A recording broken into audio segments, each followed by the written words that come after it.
really want to build that local authority, where do you start? Well, first, do good work. So, assuming you do that, then you want to have an established web presence that looks good. So, just take a look at all your competitors and see kind of where the gaps are because the work you do, if they come to your website and you look less than, you're already kind of behind the eight ball. But let's Right. assume that's all good. You're established. Google knows who you are. Then what you want to do is target the neighborhood keywords. So, the beautiful thing about most cities is that any of the major suburban neighborhoods will have a nice big sign on the front of it to say what it is. So there's multiple ways to attack this, and you don't want to use any just one. Blogging is a good part of it, but you also want to have a service page.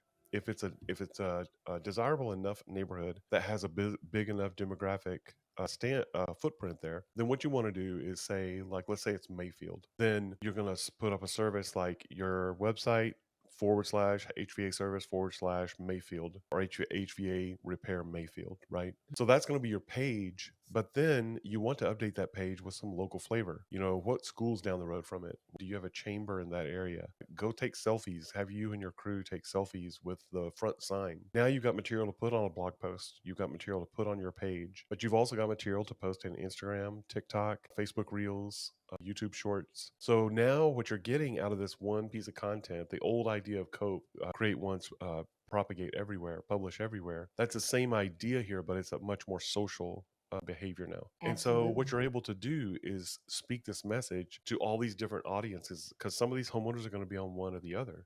But what you're doing is you're speaking very consistently and very clearly. We repair AC units in your area, in your actual neighborhood. I love that idea because the old strategy just doesn't work anymore. The idea of you write one service page and then you do a cut and replace just for the name of the location. But if Right. everything else on that page is the same, Google's like, yeah, no. But that's a really clever way to give that service page a really unique feel. That's What exactly else? right. Go ahead. Yeah, I was gonna say, what else can I do besides taking those pictures that maybe I could incorporate into that page or just into my thought process as I'm thinking about creating local content, local stories? Well, you mentioned one